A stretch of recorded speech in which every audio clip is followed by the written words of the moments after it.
श्री शिवाय नमस्तुभ्यम। आप सभी भक्तों का आज की कथा में हार्दिक स्वागत है। भगवान भोलेनाथ और माता पार्वती की कृपा सदैव आप और आपके समस्त परिवार पर बनी रहे। पिछले सभी अध्याय सुनने के लिए आप सभी भक्तों का बहुत बहुत आभार। और अब भगवान भोलेनाथ का ध्यान करके आज की पावन कथा का प्रारंभ करते हैं। श्रावण मास की महिमा का वर्णन करते हुए भगवान श्री महादेव जी ने सनत कुमार से कहा, हे सनत कुमार, अब मैं तुमसे शनिवार के व्रत की विधि कहूँगा, जिसके करने से मनुष्य को मंदता नहीं आती, अर्थात गरीबी नहीं आती। श्रावण मास में शनिवार के दिन 3 देवताओं श्री नृसिंह, श्री हनुमान जी तथा शनि का अर्चन करना चाहिए। दीवार में या फिर खंभे पर नृसिंह जी की मूर्ति बनाकर, अर्थात मूर्ति लिखकर चित्रित करके लक्ष्मी सहित जगतपति नृसिंह को हल्दी सहित चंदन, नीले तथा पीले फूलों द्वारा अर्चन करना चाहिए। खिचड़ी तथा हाथी चक्कसाण के नैवेद्य का भोग लगाना चाहिए। आप भी, अर्थात तो स्वयं भी खिचड़ी आदि का प्रसाद पाकर ब्राह्मण को भोजन करवाकर भगवान नृसिंह को तिलों के तेल या फिर शुद्ध घी में नहलाना चाहिए। शनिवार को सब कामों के लिए तेल को श्रेष्ठ कहा गया है। शनिवार के दिन ब्राह्मण तथा सुहागिनियों को देह में तेल लगाने के लिए देना चाहिए। शनिवार को स्वयं सपरिवार देह में तेल लगाकर स्नान आदि से पवित्र होकर उड़द की दाल की चीजें भोग लगाने के लिए तैयार करनी चाहिए। इससे शनिदेव प्रसन्न होते हैं। इस प्रकार श्रावण मास के चारों शनिवारों को शनि का व्रत करना चाहिए। ऐसा करने से मनुष्य के मकान में लक्ष्मी आकर निवास करती हैं, धन धान्य की वृद्धि होती है और निस्संतान पुत्रवान हो जाता है। इस संसार में हर प्रकार का सुख भोग कर अंत में उसे वैकुंठ की प्राप्ति होती है। भगवान नृसिंह के वर तथा प्रसाद से उसकी दिगंत व्यापिनी सुंदर कीर्ति होती है। हे सनत कुमार, मैंने तुम्हें भगवान नृसिंह का उत्तम व्रत बतलाया है। इसी तरह मनुष्य को शनि का व्रत करना चाहिए। अब मैं तुम्हें शनि के व्रत के संबंध में बतलाऊंगा, ध्यानपूर्वक सुनो। एक लंगड़े ब्राह्मण या उसके न मिलने पर किसी अन्य ब्राह्मण को तिल का तेल मलकर गर्म पानी से स्नान करवाकर उड़द के दाल की खिचड़ी या फिर कोई भी सामग्री उड़द के दाल की बनवाकर उसी का भोजन करवाना चाहिए ब्राह्मण को। और फिर शनि के प्रीत्यर्थ तेल, लोहा, तिल, कंबल तथा उड़द का दान करना चाहिए। इससे शनिदेव प्रसन्न होंगे। मन में ऐसा विचार करना चाहिए, शनिदेव को तिलों के तेल से नहलाना चाहिए और शनिदेव की पूजा के लिए तिल, उड़द तथा चावल उत्तम माने गए हैं। हे सौम्य, अब मैं शनिदेव के ध्यान के संबंध में बतलाऊंगा, आप सावधान होकर सुनिए। शनैश्चर का रंग काला है, गति मंद है, कश्यप गोत्र है। शनि का जन्म सौराष्ट्र देश में हुआ है और सूर्य नारायण के पुत्र वरदाता हैं। इंद्र नीलमणि तुल्य कांतिमान हैं, वाण, धनुष तथा त्रिशूलधारी हैं, गिद्ध की सवारी है, यम अधिदेवता हैं। कस्तूरी, अगर, चंदन तथा गुग्गुल और नैवेद्य में उड़द की खिचड़ी प्रिय है। शनि के अर्चन में लोहे की प्रतिमा बनानी चाहिए और दान देने के लिए काले रंग का ब्राह्मण उत्तम है। ऐसे ब्राह्मण को 2 काले कपड़े तथा काले रंग की गाय बछड़े सहित दान में देनी चाहिए और फिर शनिदेव के निमित्त प्रार्थना करनी चाहिए, उनकी स्तुति करनी चाहिए। ध्यानपूर्वक सुनो। राजा नल का राज्य जब चला गया था तो राजा नल ने शनिदेव की आराधना की थी। शनिदेव ने प्रसन्न होकर उन्हें दोबारा राज्य प्रदान किया था। मनुष्य को चाहिए कि वह इस प्रकार शनिदेव की आराधना करे और कहे कि मेरे ऊपर शनिदेव प्रसन्न हो। नीलांजन के तुल्य कीर्तिमान, अति मंद भ्रामी, छाया नामक स्त्री से सूर्य द्वारा उत्पन्न शनिश्चर को मैं नमस्कार करता हूँ। मंडल कोण में स्थित पिंगल नामक शनिदेव को मैं नमस्कार करता हूँ। हे देवेश, मुझ अति दीन पर कृपा करो। इस प्रकार स्तुति द्वारा बारंबार प्रणाम करना चाहिए और शनिदेव के अर्चन में शन्नो देवी इस मंत्र का स्मरण करें। 3 वर्णों के लिए वैदिक मंत्र तथा शूद्र के लिए नाम मंत्र कहा गया है। जो प्राणी सावधान मन से विधि द्वारा शनिदेव का अर्चन करता है उसे स्वप्न में भी किसी प्रकार का भय नहीं सताता। हे सौम्य, जो मनुष्य इस प्रकार व्रत को करेंगे और श्रावण मास के प्रत्येक शनिवार को भक्ति सहित अर्चन करेंगे, उनके यहाँ शनि द्वारा कभी पीड़ा नहीं पहुँचेगी। शनि जन्म राशि से पहले, दूसरे, चौथे, 5वें, 7वें, 8वें, 9वें तथा 12वें स्थान में हो तो सदा पीड़ा पहुँचाते हैं। उनकी शांति के लिए मनुष्य को शामाग्नि इस मंत्र का जप करना चाहिए और शनि की प्रसन्नता के लिए इंद्र नीलमणि का दान करना चाहिए। हे विप्र, अब मैं तुम्हें हनुमान जी को प्रसन्न करने की उत्तम विधि बतलाऊंगा, तुम ध्यानपूर्वक सुनो। श्रावण मास में शनिवार के दिन श्री हनुमान जी के प्रीत्यर्थ अभिषेक तिलों के तेल द्वारा रुद्र मंत्रों से करना चाहिए। तेल मिश्रित सिंदूर को उनकी देह में लगाना चाहिए और जपा अर्क तथा मंदार माला से अर्चन करके नैवेद्य के लिए उड़द के बड़े तथा अन्य उपचारों द्वारा यथाशक्ति भक्ति और श्रद्धा द्वारा अर्चन करना चाहिए। हनुमान, अंजनी सुत, वायुपुत्र, महाबली, रामेष्ट, फाल्गुन सखा, पिंगल, अमित विक्रम, अवधिक्रमण, सीता शोक विनाशक, लक्ष्मण प्राणदाता तथा दशग्रीव दर्पहा, इन 12 नामों को जो सुबह उठकर पढ़ता है उस मनुष्य को कभी कष्ट की अनुभूति नहीं होती तथा उसको संपूर्ण ऐश्वर्य प्राप्त हो जाता है। इस प्रकार श्रावण मास के शनिवार को जो मनुष्य हनुमान जी की आराधना कर लेता है उसका शरीर वज्र के समान मजबूत हो जाता है और कार्य करने में तेजवान भी हो जाता है। वह बुद्धि विवेक से विभूषित होता है, उसके शत्रु नष्ट हो जाते हैं और मित्रों की वृद्धि हो जाती है। श्री हनुमान जी के प्रसाद से वह पराक्रमी तथा वैभवशाली हो जाता है। श्री हनुमान जी के मंदिर में बैठकर जो प्राणी हनुमत कवच का 1 लाख पाठ करता है वह अणिमा आदि सिद्धियों का साधक हो जाता है तथा उसके दर्शन से यक्ष, राक्षस और वेताल तुरंत भाग जाते हैं। शनिवार को पीपल का स्पर्श तथा अर्चन करें। शनिवार को ही पीपल का स्पर्श करना चाहिए। इसके अलावा और किसी भी दिन पीपल का स्पर्श करना बिल्कुल मना है। शनिवार को पीपल का स्पर्श करने से सब रिद्धियां बढ़ती हैं। वैसे तो पीपल का अर्चन 7 दिन करना चाहिए, परंतु श्रावण मास में अत्यधिक करना चाहिए। श्री सनत कुमार ने भगवान श्री सदाशिव से कहा, हे प्रभु, मैं आपसे सब वारों के व्रत को सुन चुका हूँ। हे देव, आपके वाणी रूप अमृत का पान करने पर भी तृप्ति नहीं हो रही। मुझे इस श्रावण मास के तुल्य दूसरा कोई महीना प्रतीत नहीं होता। हे देवाधिदेव, अतः अब तिथि महात्म्य को भी कहिए। भगवान श्री सदाशिव बोले, हे सनत कुमार, सब महीनों में कार्तिक का महीना उत्तम है। माघ मास उससे भी उत्तम है। उससे उत्तम भगवान श्री हरि का प्रिय मार्गशीर्ष महीना है। विश्व रूप ने अपने प्रिय इन 4 मासों को कहा है और 12 महीनों में से श्रावण का महीना शिव रूप बताया गया है। अब मैं श्रेष्ठ तिथियों को तुमसे कहूँगा, तुम ध्यानपूर्वक सुनो। और सभी तिथियों के जो व्रत हैं वो सभी मैं तुमको बतलाऊंगा। श्रावण मास की प्रतिपदा तिथि सोमवार युक्त हो तो उस मास में 5 सोमवार होंगे और ऐसे योग का नाम होगा रोटक व्रत। उस दिन मनुष्यों को व्रत करना चाहिए। या फिर 3.5 मास का भी रोटक व्रत होता है। यह रोटक व्रत धन धान्य में वृद्धि करने वाला तथा संपूर्ण कामनाओं एवं सिद्धियों को देने वाला है। हे सौम्य, मैं अब उस विधान को बतलाने जा रहा हूँ, तुम ध्यानपूर्वक सुनो। श्रावण मास के शुक्ल पक्ष की प्रतिपदा तिथि को प्रातःकाल उठकर ज्ञानी को रोटक व्रत का संकल्प करना चाहिए। हे सुरश्रेष्ठ, आज से मैं रोटक व्रत करूंगा। हे जगत गुरु, आप मुझ पर कृपा करें। यो संकल्प करके प्रतिदिन भगवान सदाशिव का अर्चन करें। अखंडित बिल्वपत्र, तुलसी पत्र, नीलकमल, कमल, कल्हार, कुसुम, चंपा, मालती, कुंद, अर्क आदि पुष्पों तथा नाना प्रकार के ऋतुकालीन अन्य फूलों से धूप, दीप, नैवेद्य तथा नाना प्रकार के फलों से अर्चन करना चाहिए। विशेष रूप से रोटकों का नैवेद्य अर्पण करना चाहिए। पुष्पाहार नाम से 5 रोटक बनाने चाहिए। उनमें से 2 रोटक ब्राह्मण को देने चाहिए और 2 रोटक आप खाएं और 1 रोटक नैवेद्य के लिए भगवान सदाशिव को समर्पित करना चाहिए। अवशिष्ट अर्चन करके ज्ञानी को अर्घ्य देना चाहिए।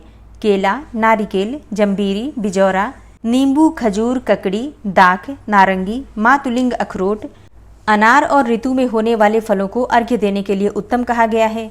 अब इस व्रत का पुण्यफल कहता हूँ, तुम ध्यानपूर्वक सुनो।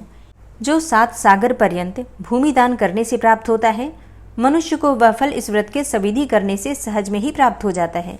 वह मनुष्य जो अपार धन की प्राप्ति की इच्छा रखता हो, उसको यह व्रत 5 वर्ष तक करना चाहिए। रोटक व्रतोद्यापन करना चाहिए। उद्यापन में सोने के 2 रोटक बनवाने चाहिए। पहले दिन अधिवासन करके अन्य दिनों में प्रातःकाल शिव मंत्र द्वारा घी तथा सुंदर बिल्वपत्रों से हवन करना चाहिए। हे वत्स, इस प्रकार व्रत करने से मनुष्य की सभी कामनाएं पूर्ण हो जाती हैं। हे महामुने, अब मैं तुम्हें द्वितीया के शुभ व्रत के संबंध में बतलाऊंगा, तुम ध्यानपूर्वक सुनो। इस व्रत को करने से मनुष्य को धन तथा पुत्र की प्राप्ति होती है। सुनो, औदुंबर नामक व्रत सब पापों को नष्ट करने वाला है। ज्ञानी को चाहिए कि श्रावण मास के आने पर शुभ तिथि द्वितीया में प्रातःकाल संकल्प करके विधिवत व्रत को करे। जो स्त्री पुरुष इस व्रत को करेंगे वह सब संपत्तियों के अधिकारी होंगे। इसमें गूलर अर्थात उदुम्बर वृक्ष का अर्चन करना चाहिए। गूलर ना मिलने पर व्रती को चाहिए कि दीवार पर गूलर के पेड़ का चित्र अंकित करे और मंत्रों से उसका अर्चन करें। हे उदुम्बर, आपको नमस्कार है। हे हेम पुष्पक, आपको नमस्कार है। इसके पश्चात शुक्र तथा शिव का अर्चन करना चाहिए। गूलर के 33 फलों के 3 भाग करने चाहिए, जिनमें से 11 फल ब्राह्मण को तथा 11 फल देवता को देने चाहिए और 11 फलों से स्वयं भोजन करना चाहिए। उस दिन अन्न बिल्कुल नहीं खाना चाहिए।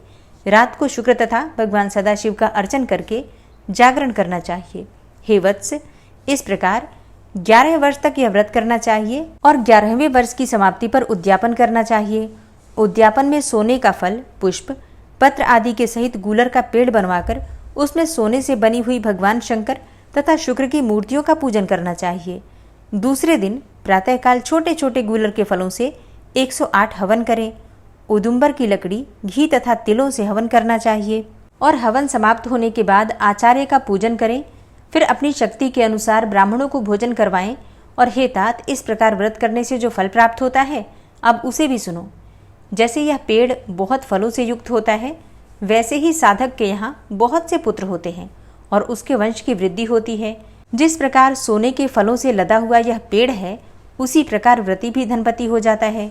भगवान श्री सदाशिव ने कहा कि मैंने यह व्रत किसी दूसरे पर प्रकट नहीं किया है। इस गोपनीय व्रत को केवल तुमसे ही कहा है। इसमें संशय न करके यह व्रत श्रद्धा और भक्ति से करना चाहिए।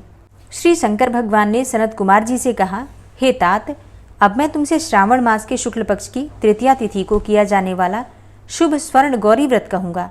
उस दिन साधक को प्रातःकाल उठकर स्नान आदि करके संकल्प करना चाहिए। 16 उपचार से भगवान सदाशिव और पार्वती जी का अर्चन करके यह प्रार्थना करनी चाहिए कि हे देवाधिदेव, हे जगतपते, हे सुरोत्तम, मेरी पूजा आप स्वीकार करें।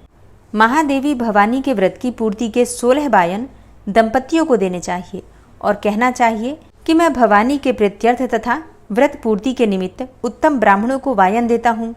चावलों के आटे से बनाए गए 16 पकवान बांस की 16 टोकरियों में रखकर वस्त्रों से युक्त करके सपत्नीक 16 ब्राह्मणों को बुलाकर इस प्रकार निवेदन करना चाहिए कि मैं व्रत की संपूर्णता और फल प्राप्त करने के लिए यह वायन देता हूँ। अलंकार आदि से संपन्न, पतिव्रत धर्मयुक्त, शोभन सुवासिनी इसे स्वीकार करें। इस तरह 16 वर्ष, 8 वर्ष, 4 या फिर 1 वर्ष व्रत करके उद्यापन कर देना चाहिए। अर्चन की समाप्ति पर कथा सुनकर व्यास का अर्चन करना चाहिए। श्री सनत कुमार जी ने भगवान श्री सदाशिव से कहा, हे प्रभु, इस व्रत को किसने किया था? इसका महात्म क्या है? आप ये सब मुझे बतलाइए। तब भगवान श्री सदाशिव ने कहा, हे ब्रह्मपुत्र, आपने बहुत अच्छी बात पूछी है। मैं सब कुछ तुम्हें बतलाता हूँ। हे महाभाग, यह स्वर्ण गौरी नामक व्रत प्राणियों को धन धान्य से सुखी करने वाला है। प्राचीन काल में सरस्वती के किनारे सुवीला नाम की एक प्रसिद्ध नगरी थी। उसमें कुबेर के तुल्य चंद्रप्रभा नाम वाला एक राजा राज्य करता था। उसकी महादेवी तथा विशाला नाम की 2 अति सुंदर रानियां थीं। उन दोनों में से राजा को बड़ी रानी महादेवी अधिक प्रिय थी। राजा उसे देह प्राण से चाहता था और उस पर जान छिड़कता था। एक दिन राजा शिकार खेलने के लिए वन में गया। वहाँ सिंह, शार्दुल, वाराह, अरना भैंसे, हाथी आदि का शिकार करके प्यास से व्याकुल होकर राजा जंगल में इधर उधर घूमने लगा। अब घूमते हुए वहाँ एक तालाब देखा जो कि भ्रमर, चक्रवाक, कारंडव, पपीहा आदि जीवों तथा रंग बिरंगे विकसित कुमुद, उत्पल एवं कमल, मल्लिका, चमेली आदि से युक्त था। उसने तालाब के किनारे जाकर उसका उत्तम जल पिया। उसने देखा कि तालाब के किनारे अप्सराएं गौरी का अर्चन कर रही हैं। उनसे राजा ने पूछा कि आप ये क्या कर रही हैं? उन्होंने उत्तर दिया कि हे महाराज, हम स्वर्ण गौरी का व्रत कर रही हैं। यह मनुष्यों को हर प्रकार की संपत्ति प्रदान करता है। आप भी इस व्रत को कीजिए। तब राजा ने कहा, देवियों, आप इस व्रत की पूरी विधि मुझे बतलाइए। साथ ही यह भी कहिए कि इस व्रत के करने से क्या फल प्राप्त होता है। अप्सराओं ने कहा कि हे महाराज, श्रावण शुक्ला तृतीया के दिन स्वर्ण गौरी का यह व्रत किया जाता है। इसमें प्रसन्नतापूर्वक भगवान सदाशिव और भगवती पार्वती का पूजन किया जाता है। 16 तार का डोरा पुरुष अपने दाएं हाथ में और स्त्रियां अपने बाएं हाथ में या फिर गले में बांधे। बस यही इस व्रत को करने की विधि है। अब ये सुनकर राजा चंद्रप्रभा ने भी उस व्रत को किया और 16 तार का डोरा अपने दाएं हाथ में बांधा। उसने प्रार्थना की कि हे देव, मैं इस डोरे को व्रत के लिए बांधता हूँ, आप मुझ पर कृपा करें। इस प्रकार व्रत करके राजा अपनी राजधानी को लौट आया। अब राजा की दाईं बाह में डोरा बंधा हुआ देखकर बड़ी रानी के क्रोध का ठिकाना न रहा और उसने जबरदस्ती यह डोरा तोड़कर बाहर पेड़ पर फेंक दिया। राजा ने उसे बहुत मना किया पर वह नहीं मानी। अब डोरे के स्पर्श से वह सूखा पेड़ हरा भरा होकर हरे रंग के ताजे पत्तों से संपन्न हो गया। छोटी रानी ने यह सारा हाल देखा। उसने वह टूटा डोरा पेड़ से उतारकर अपनी बाईं भुजा में बांध लिया। बस उस डोरे के प्रभाव से छोटी रानी राजा को सर्वाधिक प्रिय हो गई। इधर बड़ी रानी व्रत का अपमान करने से राजा द्वारा परित्यक्त तथा दुखी होकर वन में चली गई। वन में जाकर उसने महादेवी का ध्यान किया। मुनियों के यहाँ ठहरी। मुनियों ने उसे देखकर कहा, अरे पिशाचनी, चली जा। वह दुखी होकर घोर जंगल में एक स्थान पर बैठ गई। उसको दुखी देखकर देवी ने दया करके उसे दर्शन दिए। रानी ने देवी को दंडवत प्रणाम किया और इस प्रकार उनकी स्तुति की, हे देवी, आपकी जय हो, आपको नमस्कार है। वरप्रद, आपकी जय हो। हे शंकर वामांगे, आपकी जय हो। हे मंगले मंगल रूपे, आपकी जय हो। इस प्रकार बड़ी रानी ने देवी से वर प्राप्त करके गौरी अर्चन तथा व्रत किया। व्रत के प्रभाव से राजा जंगल में गया और बड़ी रानी को वापस ले आया। देवी के प्रसाद से राजा तथा दोनों रानियों की सभी इच्छाएं पूरी हो गईं और दोनों रानियों सहित राजा संपूर्ण राज्य का उपभोग करके समृद्धिशाली हो गया। अंत में दोनों पत्नियों सहित राजा शिवलोक को चला गया। शिव जी ने कहा, हे तात, जो शोभना पार्वती का व्रत करता है वह मेरा तथा पार्वती का अत्यंत ही प्रिय हो जाता है। इस लोक में उसको अधिक लक्ष्मी की प्राप्ति होती है और वह अपने शत्रुओं पर विजय प्राप्त करके अंत में शिव के निर्मल लोक को प्राप्त कर लेता है। हे महामुने, अब तुम सावधान होकर इस व्रत की उद्यापन की विधि सुनो। शुभ तिथि, शुभवार, चंद्रबल, ताराबल हो जाने पर मंडप में अष्टदल कमल के ऊपर धान्य, उसके ऊपर घट रखना चाहिए। उस घट के ऊपर 16 पल का बना हुआ तांबे का पूर्णपात्र रखना चाहिए। उस पूर्णपात्र में तिल भरकर उस पर पार्वती तथा भगवान सदाशिव की प्रतिमाएं रखनी चाहिए। 2 श्वेत कपड़े और श्वेत यज्ञोपवीत रखने चाहिए तथा विधि वेद मंत्रों से पूजन करके रात में जागना चाहिए। अगले दिन प्रातःकाल फिर पूजन करके हवन करना चाहिए। पहले ग्रह होम करना चाहिए और उसके पश्चात आधान होम करना चाहिए। यव मिश्रित तिल को घी में मिलाकर 1000 या 100 प्रधान आहुतियां देनी चाहिए। वस्त्र, अलंकार, धेनु आदि से आचार्य की पूजा करनी चाहिए और 16 वायुओं को दान करके ब्राह्मणों को भोजन करवाना चाहिए। सपत्नीक 16 ब्राह्मणों को भोजन करवाकर सामर्थ्य के अनुसार दक्षिणा देनी चाहिए। इतना सब कुछ हो जाने के बाद हर्षोल्लास से सगे संबंधियों सहित भोजन करना चाहिए। श्री सनत कुमार जी ने भगवान श्री सदाशिव से कहा, हे प्रभु, किस व्रत के करने से अतुल सौभाग्य होता है तथा प्राणी पुत्र पौत्र धन और ऐश्वर्य प्राप्त करके सुख भोगता है। हे भगवान, मुझे उन व्रतों में से उत्तम व्रत को बतलाइए। यह सुनकर भगवान श्री सदाशिव ने श्री सनत कुमार जी से कहा कि त्रैलोक के प्रसिद्ध दुर्गा गणपति नामक व्रत को भगवती पार्वती ने श्रद्धा से किया था। हे मुनिसत्तम, इस व्रत को पहले सरस्वती, इंद्र, विष्णु, कुबेर, अन्य देवता, मुनि, गंधर्व, किन्नर सब के सब कर चुके हैं। श्रावण मास के शुक्ल पक्ष की पवित्र चतुर्थी के दिन सब पापों को नष्ट करने के लिए यह व्रत किया जाता है। चतुर्थी के दिन एक दंत गज के तुल्य मुख वाले गणेश जी की सोने की प्रतिमा बनवाकर सोने के सिंहासन पर सोने की दुर्वा बिछाकर तांबे के कलश पर स्थापित करनी चाहिए। लाल वस्त्र बिछाकर सर्वतोभद्र मंडल का निर्माण करके उस पर कलश स्थापन करना चाहिए। लाल फूलों या 5 पल्लवों अर्थात अपामार्ग, शमी, दूर्वा, तुलसी, बिल्वपत्र, ऋतुकाल में होने वाले अन्य सुगंधित फूलों तथा नाना प्रकार के फलों आदि का नैवेद्य रखकर 16 उपचार से भगवान गणेश जी की पूजा करके यह प्रार्थना करनी चाहिए कि इस स्वर्ण निर्मित प्रतिमा में विघ्नेश का आवाहन करता हूँ, यहाँ पर कृपा निधि आवे और रत्नों से जड़ित उत्तम सोने का सिंहासन आसन के लिए देता हूँ, आप इसे स्वीकार करें। हे उमासुत, हे विश्वव्यापिन, हे सनातन, आपको नमस्कार है। मेरे विघ्न समूह का नाश करें। आपको यह पाद्य देता हूँ। हे भगवान, आप गणेश्वर देव, उमापुत्र विधाता हैं। आपके लिए इस अर्घ्य को देता हूँ।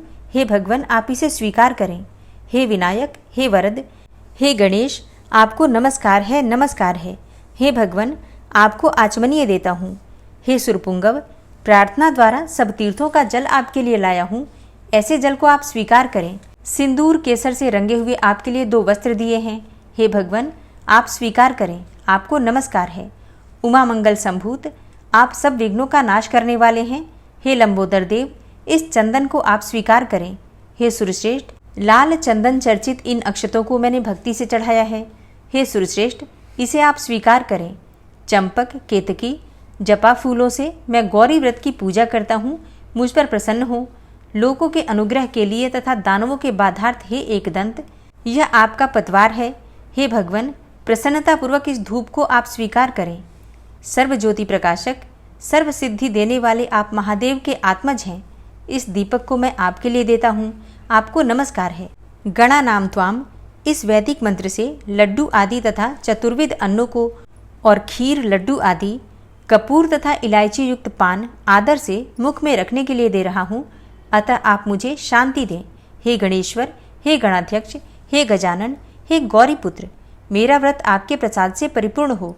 इस प्रकार अपने वैभव के विस्तार हेतु विघ्नेश की पूजा करके सामग्री सहित आचार्य एवं गणाध्यक्ष से यह प्रार्थना करें कि हे भगवान, हे ब्रह्म, हे गणराज, इसे आप दक्षिणा सहित स्वीकार करें।